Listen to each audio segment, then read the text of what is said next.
Okay, hello everyone, and welcome to today's town hall. We are going to get started shortly, but first, a few housekeeping updates.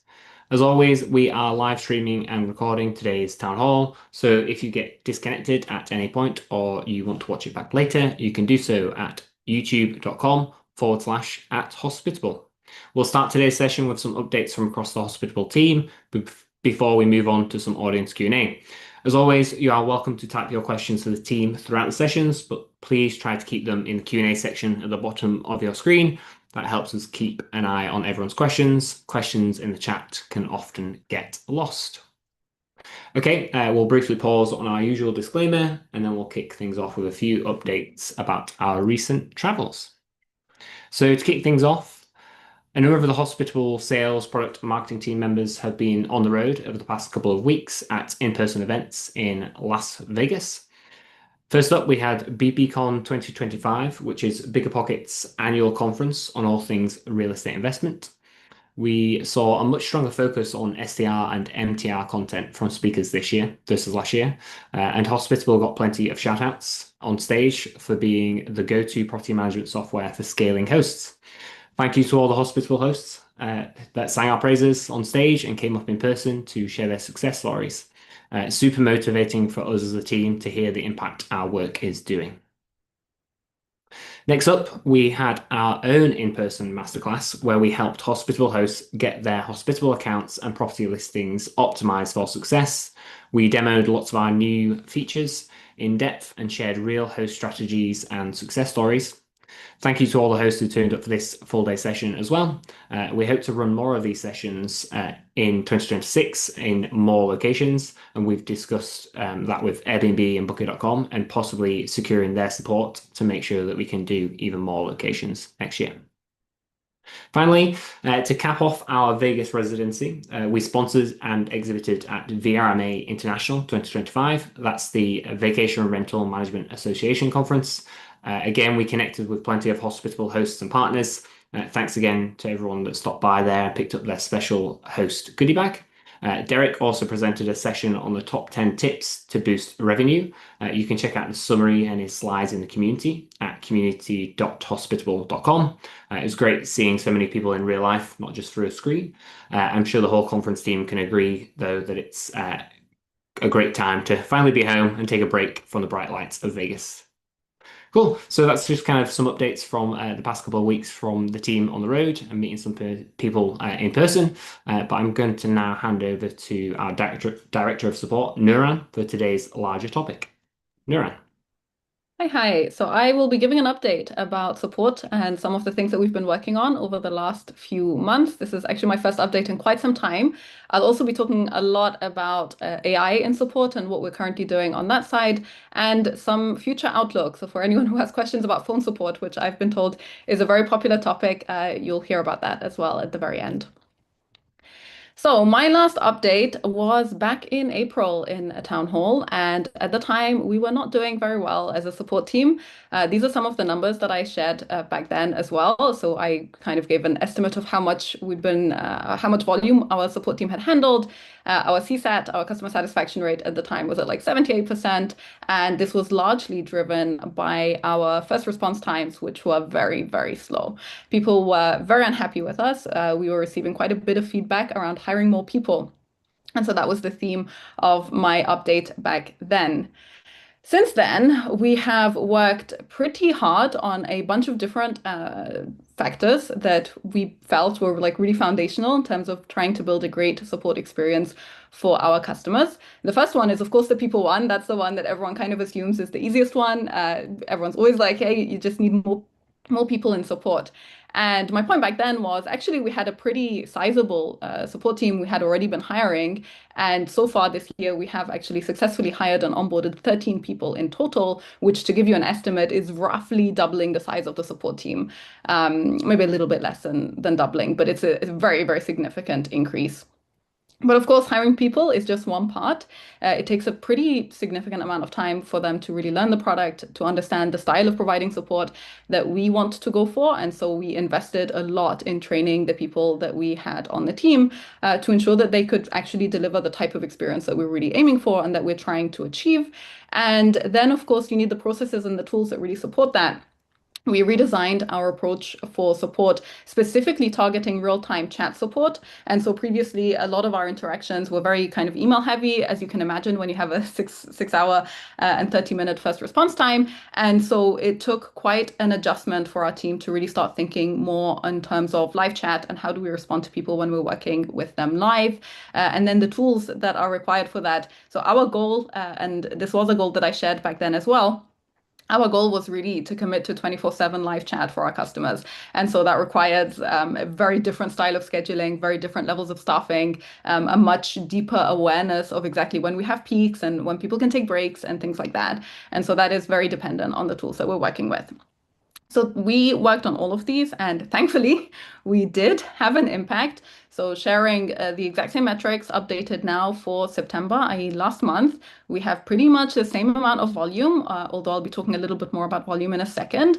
Our customer satisfaction has gone up by a lot. We're at 90% now. Our response time, first response time is at 41 minutes, and we have 32 team members, i.e. almost the same team size, just a little bit bigger. So we're very, very happy about that.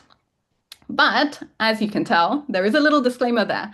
That is not the full picture of the work that we've been doing over the last few months. Another vector that we've invested a lot in is Smarty. Smarty is the AI agent that pretty much everyone who interacts with our team will go through in order to talk to our team, and it's powered by Intercom's Fin. Now, I know, and I think everyone knows, that AI use in customer support is actually a little bit controversial. To give you a sense of what Smarty's impact has been for our team, these are the volume metrics. So our support team handled 5,200 conversations over last month. Smarty solved 6,400. And so Smarty is currently responsible for about 55% of the total load that hits our support team. So I know AI use in customer support is actually pretty controversial for a lot of people. I know it's also very, very widely used now, and I'm pretty sure everyone's seen it, and everyone has some horror stories. I think we've been trying to implement some type of chatbot solution in customer support, not we as in Hospitable, but in customer support for a pretty serious amount of time. I'm pretty sure the first reports that I saw around that were around like 2010, so 15 years ago, decades before the technology was anywhere near to a point where it could actually resolve things. And so people had a lot of negative experiences. And for all that I'm saying that, I pulled out some example headlines that I've seen from the last 1 to 2 years, so actually still pretty recent, very much since ChatGPT kind of took the world by storm. And there are a lot of reasons that people kind of have these experiences.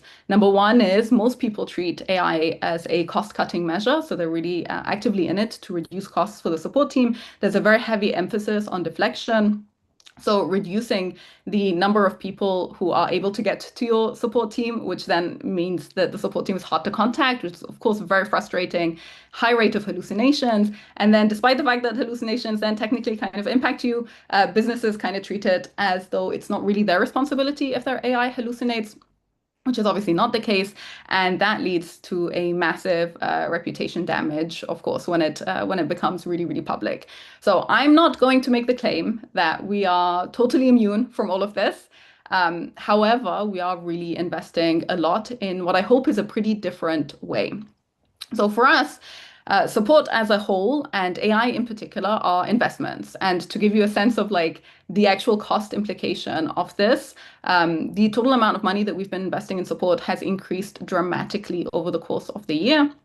If you want to see what that looks like in relation to our revenue, that's the next slide. Yeah, you can see we actually also doubled. So in case you're thinking, oh yeah, we're a much bigger company and making twice as much money, therefore it's normal for the amount of money in absolute numbers to increase, it is still an increase relative to the revenue that we're making as well.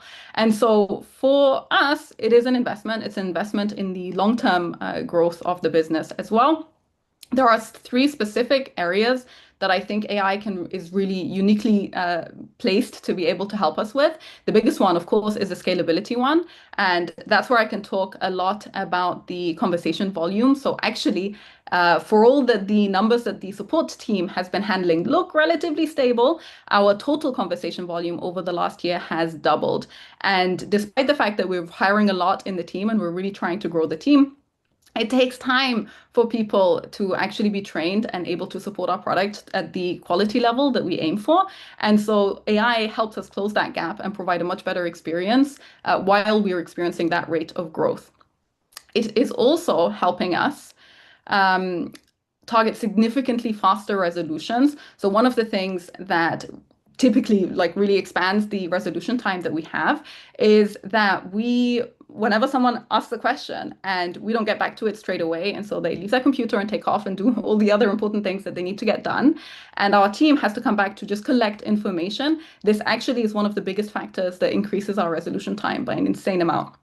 And it's also difficult for people who reach out to our team to immediately know, oh, this is these specific types of information that they will need from me in order to be able to actually resolve this. And that's a gap that, of course, AI can completely close because AI can interact with you exactly when you're there at the point of opening a conversation with our team. And then I know that this one is like a really controversial claim to make, but in some cases, I will make the claim that AI interactions, like actually interacting with an AI, can provide more value to our customers than the exact same interaction had it been with a teammate. Now, this doesn't mean that interactions with our human support team are less valuable. It just means that there is a use and a purpose to AI and how you implement it that really makes a big difference. And I'll show you a few of those examples later on.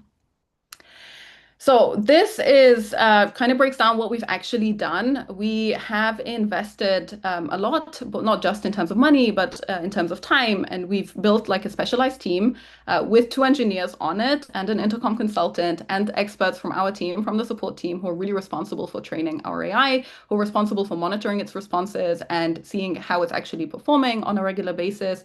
We are very transparent about it. We try to be as public as possible, as obvious as possible. When you are interacting with an AI, it will always be disclosed. We've had some people give us feedback thinking that when they get redirected to one of the members of our support team, thinking that they're still talking to an AI. We will never do that. We'll never pretend that that it's a person. We have invested a lot in making the escalation process really easy. So any indication in the interaction that you want to talk to a person will get you to a person. What we are trying to achieve is to make the interactions with our AI so valuable that you actually give them a chance as well. And in terms of long-term aspiration and goal and what we're really working towards, we're trying to ensure that our AI will eventually have the same access to data and information that our team has, and therefore can actually resolve cases and not just give you generic advice or generic tips that aren't relevant in your particular situation. So that's what we're working towards.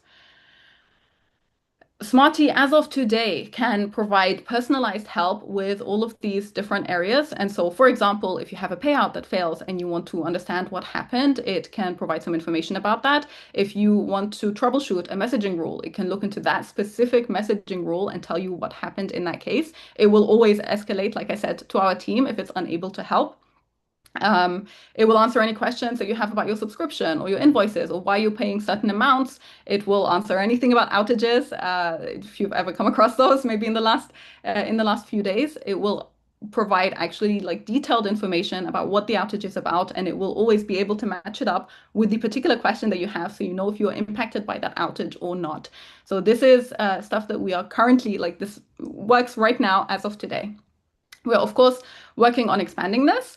But to give you an example of what these look like and some of these interactions that I said, hey, you probably got more value out of that interaction had you had the exact same interaction with a member of our team.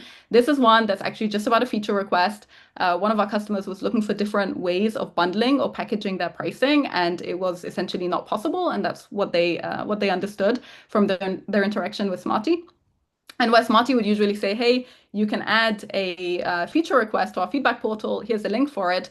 They then asked Smarty to draft that feature request so they could just copy paste it because it already had all of the context required. That's obviously a super awkward thing to ask if you're talking to a person, but for an AI, it's completely normal. And so the next case, this is also another one that would be actually quite challenging for our team to help with as well. This is a person who wanted to export their pricing data to run their own analysis on Google Sheets. And the only way that they can do that is via our API. And so Smarty wrote the query that they would need to run in order to be able to pull that data. Now, in terms of future outlook, so our focus for Q4 is this very steep, we hope, improvement in the AI. So we're really, really investing a lot here. That's what it can do today, but we hope that in even a month's time, it'll be able to do a lot more. And in 2 months' time, even more than that. We are also onboarding an additional 10 people to our team in the next 2 months, which is an insane number. The goal behind onboarding all of these people and also the work that we're doing with AI is to close all the remaining gaps that we have in our coverage today. So like I said, we're already staffed 24/7 and we do aim to provide live chat the whole time, but it does happen that there are peaks that mean that we fall behind. And so we can't really make any promises and we can't guarantee a particular response time. We hope that by Q1 of next year, so we'll be able to actually make some promises there and that will be available for all customers across all plans for our product. That's just going to be the baseline level of support experience that we provide to everyone. And then in Q2, we'll start looking into what we can do when it comes to phone support, and we'll start experimenting with it for either specific use cases or for specific customer tiers, so that we can really build a whole bunch of experience there and make sure that we're always providing a great experience for everyone. Thank you so much. I'll pass on to Marina.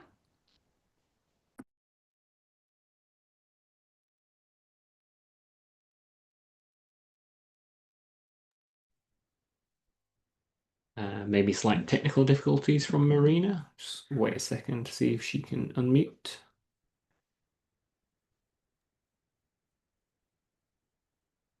And if not, we might just have to circle back and skip ahead to the next update. Oh, there we go. Hello. Can you hear Hey, me? Marina. Yeah. Hello, everyone. I'm sorry about that. I'm bringing you some updates about the Airbnb Host-Only Fee tool that we're building. On a past town hall, we showed a version and we decided to make a couple changes to it. So one thing that we're changing is that markups are now going to be applied to all the fees. That includes your cleaning fees.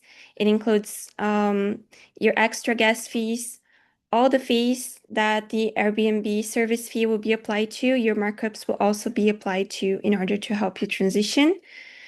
Another thing that we're improving is that you're going to see a clear breakdown of all the prices and fees so that you can tweak your markup and see how that's going to be translated to your payout.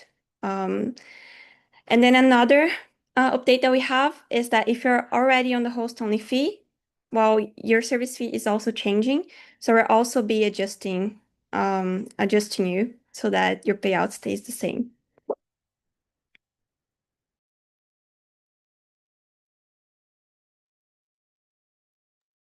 Hello, everyone. Let's talk about upsells now.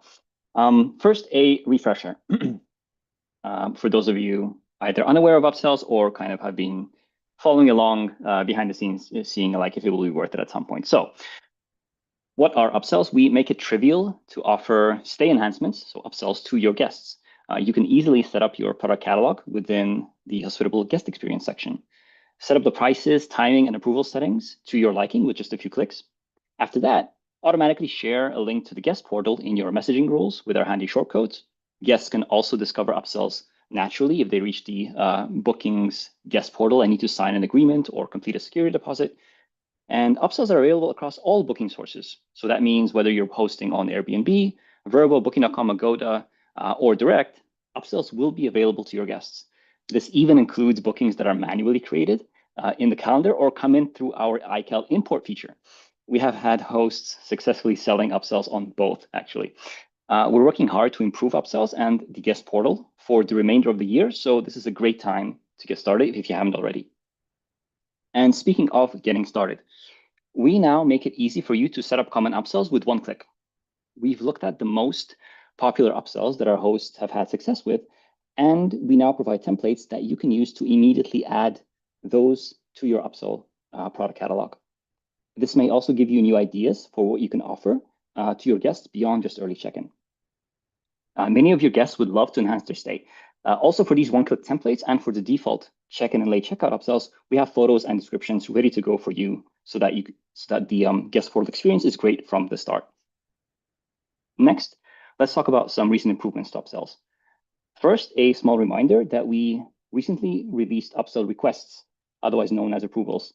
REA showed a demo of this in the last town hall. So if you don't want an upsell to automatically be locked in before you've had a chance to approve it, this is available for you now. Next, customizing when exactly the upsell is made available to guests is now a lot more flexible. You are in full control for when a given upsell shows up or doesn't, relative to the check-in and checkout dates. In terms of helping you secure more upsell purchases, we made 2 improvements. We're now showing upsells automatically as soon as guests complete their initial check-in in the guest portal. We're also sending automatic follow-up emails to the guests if they started adding products to the guest portal cart but don't complete checkout within 24 hours. And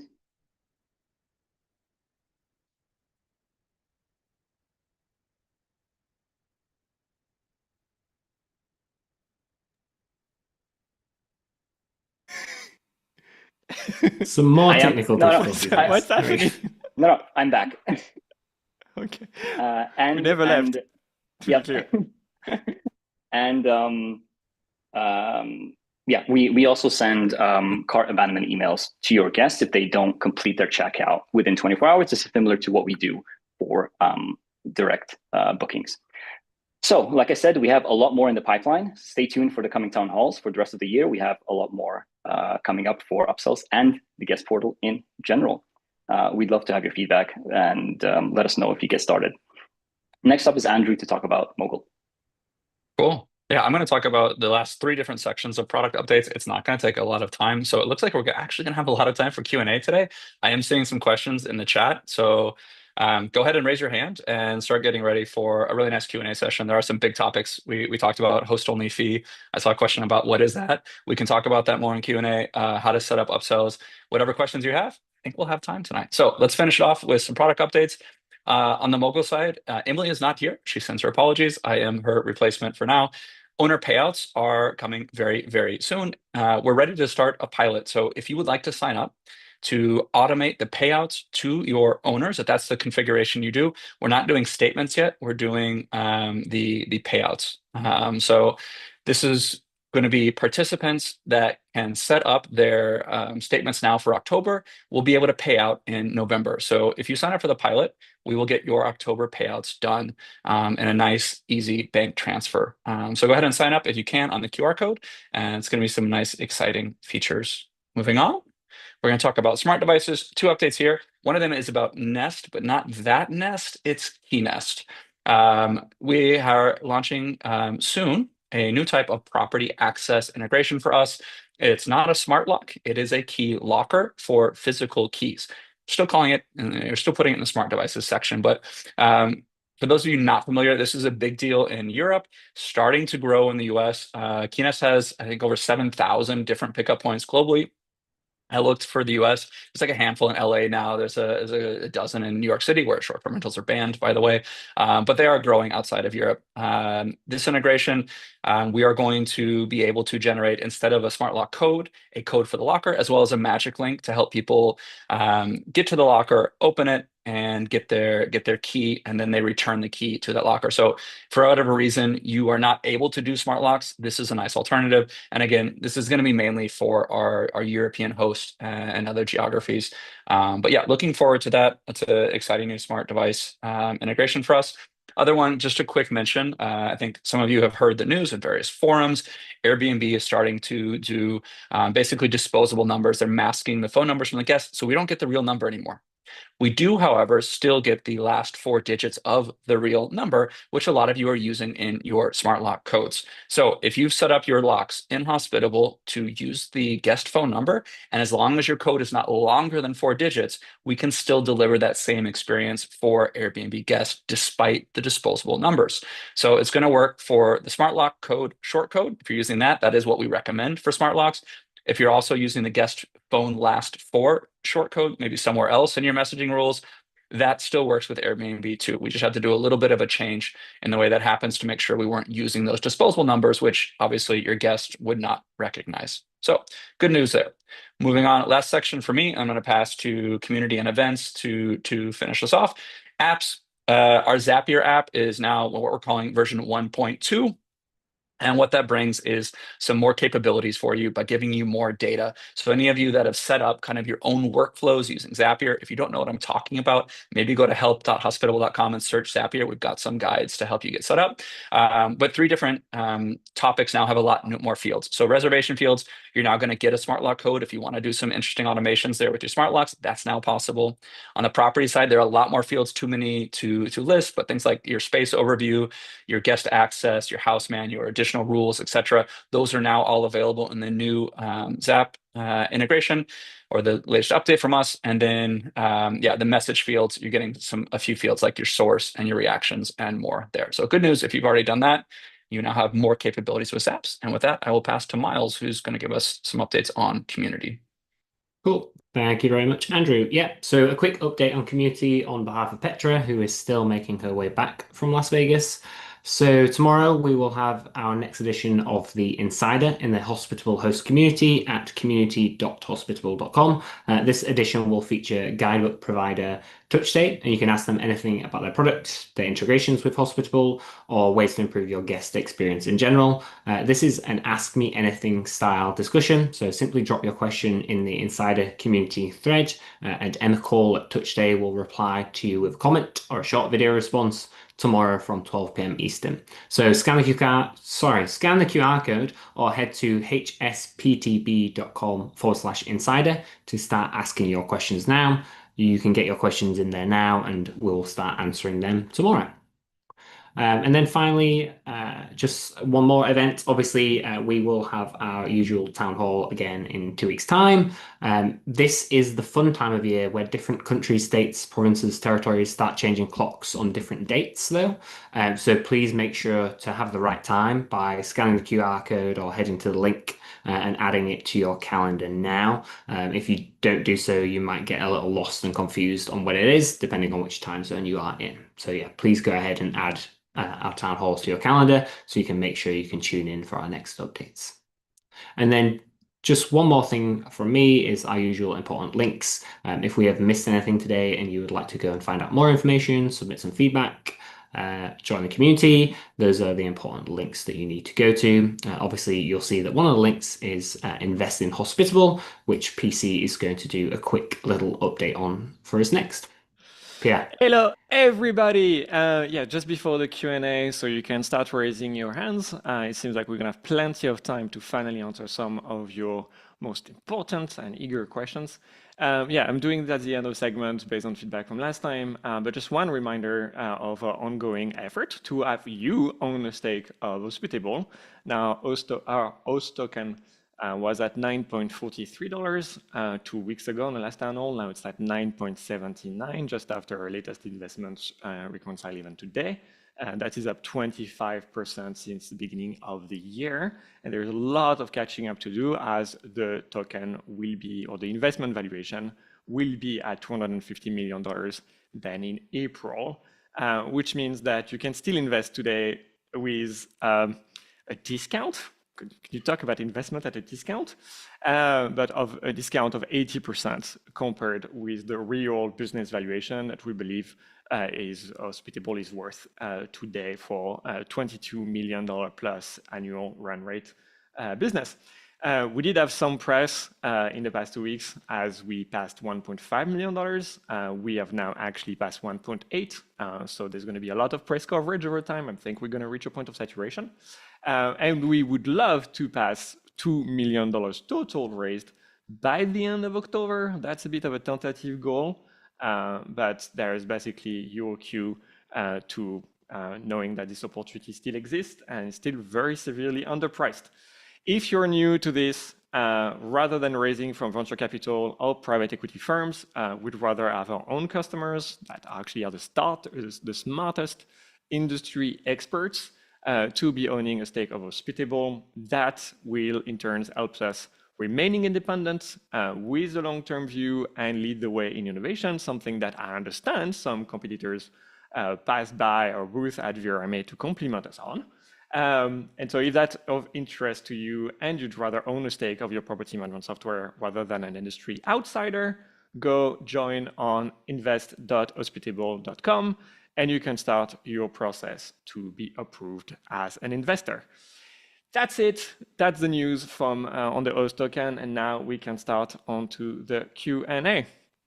Miles. Awesome. Thank you very much. Okay, yes, so Q&A. So if you would like to come onto stage and ask your question live, you can do so.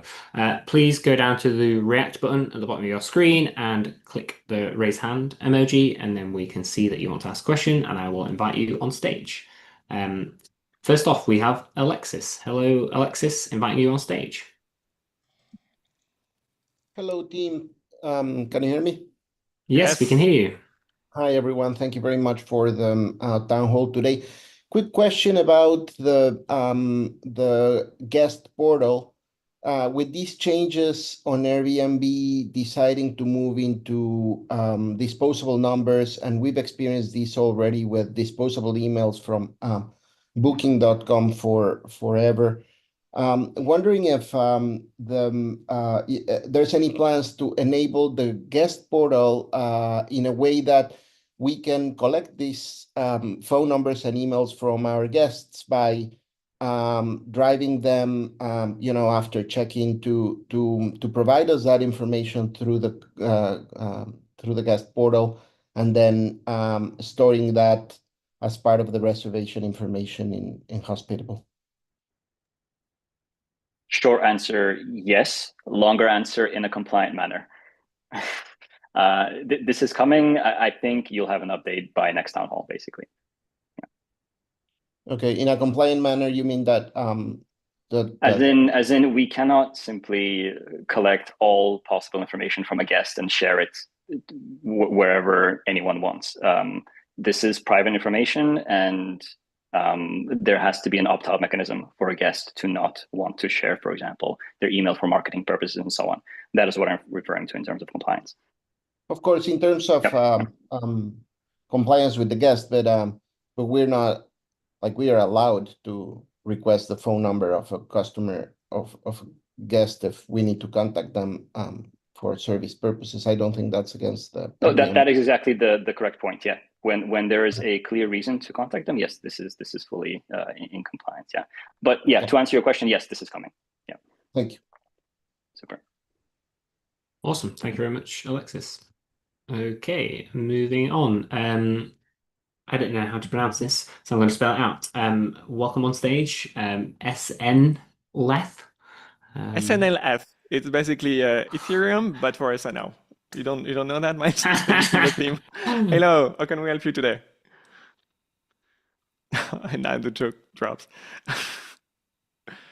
Okay, we cannot hear you if you're talking, so maybe there's a microphone that's being muted. It could also be an accidental hand raise. So we're going to disable for a second, and we'll try to come back to you. We'll move on to the next person. There's still crypto for SNL that needs to be done. Next, we have Randall. Okay. Randall, welcome on stage. Hello. Hello, Randall. We cannot hear you yet. You need to unmute yourself, which is the button on the bottom right, the bottom left for the audio. Nothing yet. Just a reminder, folks, if you do want to ask a question, please go to the react button at the bottom of your screen and click raise hand. Randall, we are going to give you 1 or 2 more seconds. The hand has gone down, so we will move on. Manuel, welcome on stage. Hello. Hello, how's it going? Fantastic. Much better since I see you unmuted yourself. It seems like this channel is really cursed, so we're counting on you. How can we help you today? Yeah, hey, I'm actually brand new to you guys. I'm on my 15-day trial. So I'm coming from HostOA, and I've been wanting to I was already I had Booking.com and VRBO, but I never really used Booking.com. So I want to see like how, like, as far as integration, how, like, what would you guys recommend, like any, like to get better at it or what have you? And as far as Airbnb, yesterday I had an incident with a guest where I was trying to send him a message and then he didn't respond back in time, so I deleted it on the Airbnb thread, but it didn't do it on the app, on your guys' app. So it kind of was going back and forth. Any tips on that also? And jump in on the booking.com side. I would say, yeah, there's mostly positive experiences, but some mixed things. There's a couple things you need to get right when you get set up on booking.com. One of them is your payouts. When you create a listing on booking.com through Hospitable, we only just got capability. It was a brand new capability from booking.com to set up your payouts for you. So that's working much better right now. If you created a listing on us maybe a month ago or 2 months ago, we couldn't do that. That was not possible. And you had to go into the booking.com extranet. You had to set up your payouts because the default payout or payment method on booking.com is cash on site, which is not relevant to the home segment, which is most of you, right? So making sure your payments are set up when you get started is job number one. That's now much easier. We can do it within the app as long as you qualify for something called payments by booking. I'm already probably losing you. I'm sorry. Make sure your payments are set up. The other one to get set up, especially for our US hosts where taxes are exclusive, make sure your taxes are set up well. We are setting them up for you in the US. It depends on what kind of payments you set up on booking. So those are the two things, payments and taxes. If you need to get them confirmed, make sure you reach out to booking.com and make sure that they confirm for you that that's all set up before you really go live and start taking bookings. Those are the two cautions I would give you. Otherwise, booking.com is growing. I'm just assuming you are AZ market. Okay, yeah. Growing huge in the US, growing huge in the home segment market. We are hearing very good things of hosts that are getting 30% plus of their bookings from booking.com. So yeah, I would say any host that is scaling and ready to take on new channels, it's a good option for you. Just make sure you get set up in the right way before you get started. Second question was about, someone remind me. Jen, thank you. Yeah, Jen from a support team here. The second question about deleting a message in Airbnb and still seeing it in Hospitable. I did not know you could delete messages in Airbnb, so that's new to me. But feel free to shoot us a chat on your account and let us know like which guest you deleted and which message. We can probably like run a refresh in our backend to see can we match that particular conversation again. We just may not get a note from Airbnb that's deleted. But yeah, chat our support team will help you. Okay, awesome. Cool. Thank you Just very I much for your want to add questions. one more note before on that. We know there is a lot of work that we need to be doing on the listing management, on the listing creation. So basically, if you distribute to many more platforms, there has been that's been the focus of the entire connectivity team in the past 2-3 months. And this is going to be the subject of the next town hall. I don't know how much ahead of ourselves. Basically, I'm saying I am by basically sharing that, but there will be definitely continuous improvement that you can expect in the next few days, in the next few weeks, to basically announce what we are viewing for listing management. So that means the ability to update your property details, pricing, availabilities, your pictures, all the kind of things that create your content being distributed on your platform, like for example, the amenities. That's basically going to be the first very big milestone that's going to be released end of this month, end of October, which I know is eagerly awaited, with continuous work that basically will happen from that point on, so that you can trust Hospitable will be the source of truth for the distribution of your listing across Airbnb, across Booking.com, and also across Vrbo, and of course your direct booking listings and Google Vacation Rentals, and Agoda as well, if you're basically qualifying. So there is going to be more work from the team that will be exposed in the next town hall. Okay, awesome. I pretty much came across you guys on a podcast, which I don't see his name, but he was on it and kind of swayed me away from one of the other programs that I was going to go to. So I appreciate it, and I'm trying to learn all the time because this hosting is constantly changing and evolving, and I've noticed a big difference in the algorithm in Airbnb, and I'm just like, all right, I need to get a hold of this. So I appreciate you guys. This is a lot more support than what I had with Host-Away, so I greatly appreciate it already. Thank you. Thank you Appreciate very it, much, Manuel. Manuel. Those kind Thank words. you. We'll make you the Okay, credit. Randall is back. Take two, Randall. Let's see if we can Take get two. your question. Hello. Can y'all hear me now? Can y'all hear me? Yeah. Amazing, Randall. You're saving the Sorry. day. I had a deep dive into my settings. I got so flustered. Anyways, this is probably just going to be like a feature request kind of thing here. I've been putting off my bookkeeping since this whole year in great anticipation for y'all's QuickBooks Online integration. And I was kind of hoping for a little more customization with it. Specifically hoping to sync like the location settings that QuickBooks offers, as well as the customer fields. And my general question is, are y'all planning to develop that setup a little bit more in the future, or are y'all trying to kind of leave it to y'all's grand philosophy on like just kind of figuring out what's best for the majority of your customers and making it just a simple sort of setup integration? Sorry, I can't unmute myself either. So sorry, Randall. So I've specifically helped develop the QuickBooks integration. So we don't currently use locations. What we're using is classes, and underneath classes, we're allowing you to basically create a business as the high priority as the parent, and then every property you have under that business will be a subclass. So it will still do all the same kind of mechanisms of tracking, just not specific to locations. So you'll still be able to do that, and that's currently live now. But we are adding a little bit more customization over the next few months of adding different accounts you want and different chart of accounts specific that we don't have within Hospitable that you can update or add. But I'm happy, if you haven't gone through the QuickBooks integration, I can set up some time with you. We can go through it together and do a QuickBooks onboarding, kind of walk through everything that we have with the mechanism, if that works. Yeah, thanks so much, Brandon. You actually helped me out for onboarding when it was during the first phase of it, and we couldn't sync everything. I think I did some things wrong on my end. So, and y'all offered another onboarding, which I should probably do.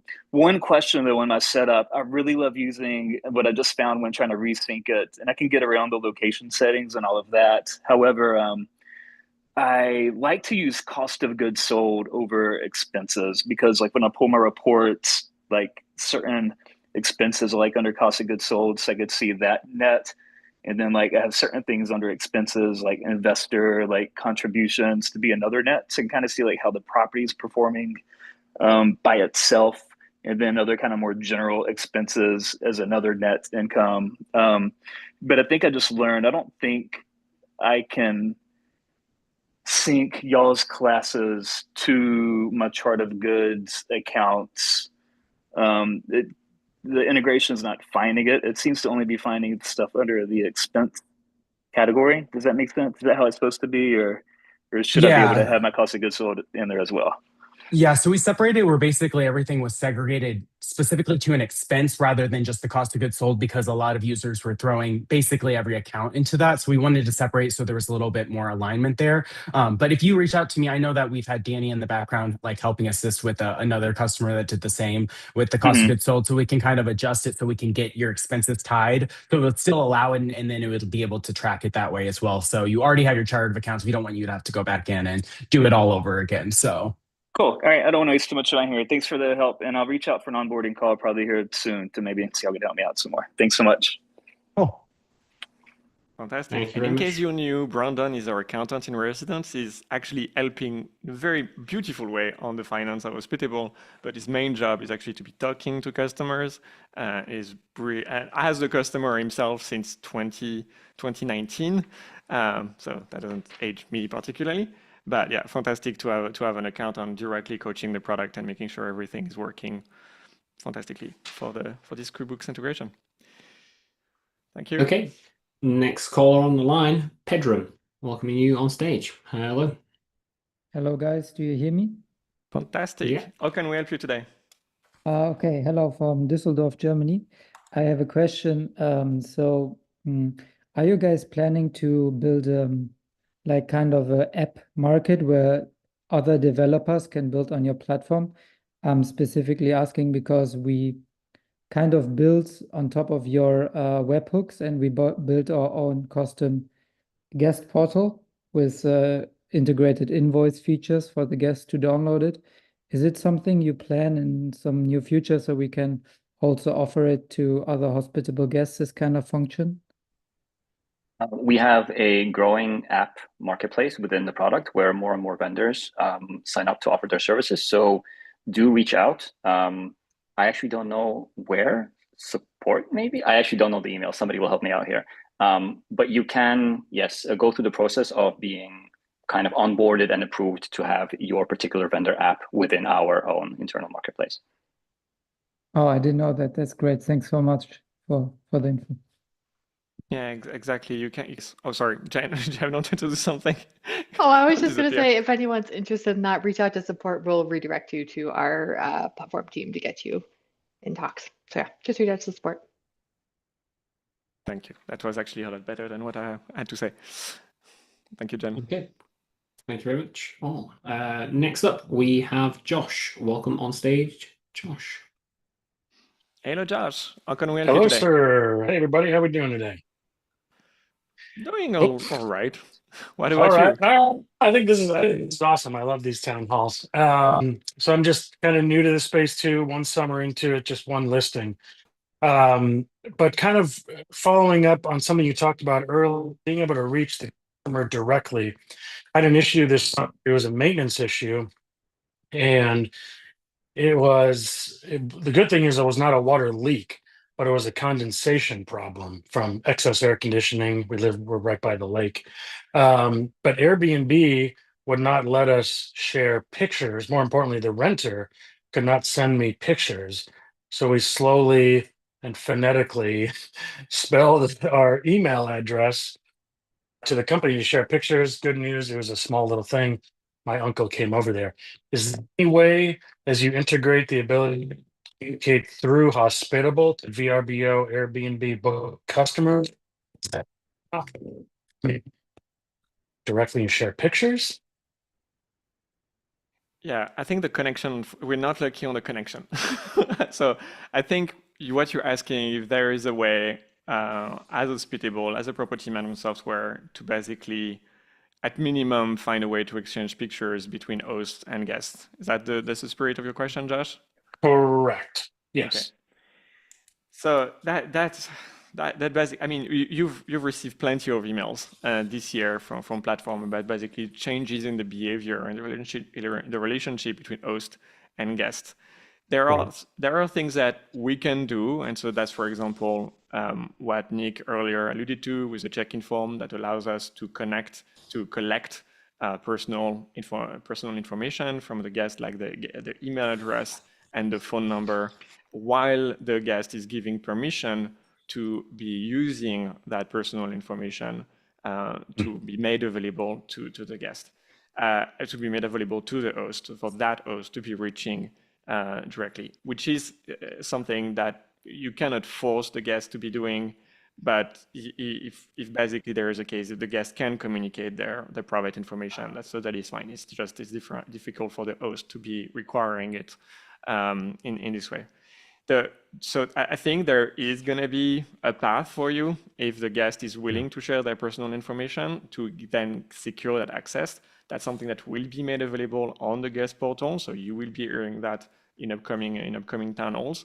We're not talking about this now because it's still a feature being built. And so we'd rather basically show you that whenever it's live and available on your account. But I think that's where we're going towards. It's basically a path for you comply with the guest permission to be getting in touch with you, to be getting in touch with the guest directly. So by email, by phone number. I think then you have some kind of connection outside of the platform, which I think is inevitable when you are a platform. Right. But that's basically would facilitate those kind of things. I think generally there are a lot of good usage scenario for the exchange of for conversation between guests and hosts, including outside of the platform, because the platform is made to facilitate bookings, not really solving those kind of issues that inevitably are coming up. And yeah, so right. I guess second part of that question is, now that I have a direct website set up through Hospitable, obviously Airbnb doesn't want to allow the current guest to be able to contact me directly and get around their fees. Maybe that's kind of the stumbling block. That's a question that I think Airbnb has to answer, and I'm definitely do not want to be a spokesperson for Airbnb on this case. I Yeah. do think platform have a job to facilitate bookings. They are not, they don't own the customers no more than they own the host. And when you're working with professional supply that typically is using a property management software like Hospitable, you have an expectation that those are distributed on multiple platforms. What we heard from Airbnb is, what can I say? That is that they also do not want the Airbnb, so for example, for upsells, which is a bit tangential, but they don't want to have the experience on Airbnb to be severely degraded based on what you would be expecting on Vrbo or Booking.com, which are very much focused on a very professional, on far more professional, have different mindset around those things, where yeah, you would basically be able to share information a little bit more freely between host and guest. So that's something that we escalated. We do hope that at one point there's going to be a clarification on the matter of upsells, but the behavior right now, for example, is if the early check-in, late check-out, there has to be a way for guests to be booking those, and right now that doesn't happen on the platform. So there's going to have to be something on Hospitable, on Airbnb, for example, to be fixing that at one point. Yeah. Okay. Thank you, sir. Appreciate it. Thank you so very much, Josh. Good luck on your Airbnb trip and your short-term rental operation. Damn. Okay. We have a couple more people. So let's do. Alex, welcoming you on stage. Hello, Alex. Hello, Alex. How can we help you today? Let's unmute on the bottom left button on audio. If we We're can having such a good run as well, aren't we? I think it's fantastic. Alex is here. He unmuted himself, but we not hearing a voice. Okay, Alex, I think we're going to try and come back to you whilst you attempt to sort that out. So for now, Megan, attempting to invite you on stage. Hello, Megan. Hello, Megan. How can we help you? You can unmute yourself. Yeah, hi. I think I got it. Yes. There we go. Thank you, Megan. Yeah, thank you guys so much for everything you do. I've been a satisfied customer for a couple of years now. I'm particularly excited about you guys building out the cleaning management side of things. And I'm wondering if you have any sort of timeline for when we'll be able to assign to our existing cleaners the services that you guys have built. I'm super excited about that too, Megan. I am not able to share a timeline at this moment, but it is what we're actively working on. So we're calling it like pay your own team. And that's going to come with, lots of different improvements in operations, including the ability, like you said, to add your cleaners and have them paid out on schedule. It's a big project, but we already have a lot of the components. So let's see. I want to give you updates in future town halls. I really can't share a date at this moment, but it's being actively worked on. Okay, I actually literally signed up for Breezeway, I think the day that you guys announced this upgrade, and I've been kind of holding off on integrating with them. So I was wondering if I should kind of work with this system until you guys get up and running, or I wouldn't tell you to. I've got a lot of background noise with kids. I wouldn't tell you to wait, but I think we're going to have a great product for you that is, I think, going to be cheaper for you as well to use. So we should have good news for you in the future. Great, thanks. I think I can say it's a 3 to 6 months kind of thing. Okay, thank you, Megan. We have Alex that's giving it another try. We're going to try once more with Alex. Okay, Alex. There was a lot of excitement the first time. Please, Alex. We can do it. Unmuted. And unfortunately, that's very frustrating, but we cannot hear you, Alex. I'm sure it's very frustrating for you too. Maybe there is something? No. Nope. Sorry, Alex. So. We can give it another try later, but for now, we're gonna go with Ernie, who hopefully is luckier. Ernie. Hello, can you hear me? Fantastic. Okay, how are you doing today? Good. Hey, thanks for the forum. So I'm a Airbnb owner out of Joshua Tree, California. Um, and I've used Hospitable for about a year. And when I say I've used it, I mean I paid a property manager to do it, and now I'm going to be an owner operator. So really, I just kind of it's working for me, but I don't know what I don't know. So I kind of am just looking to be pointed in the right direction of where I should start in terms of how do I leverage the product that I've already been using that educates me in a way to continue the success I've seen over the last year. Hey, Ernie, Derek here with the onboarding team. So I'll reach out to you and we will schedule some time. Great. We have a whole team here that helps with that type of thing. So we'll get you tuned up with all the features. Oh, So great. look for an email from me, and I will copy our onboarding manager, Jose. Sounds good. Thanks, everyone.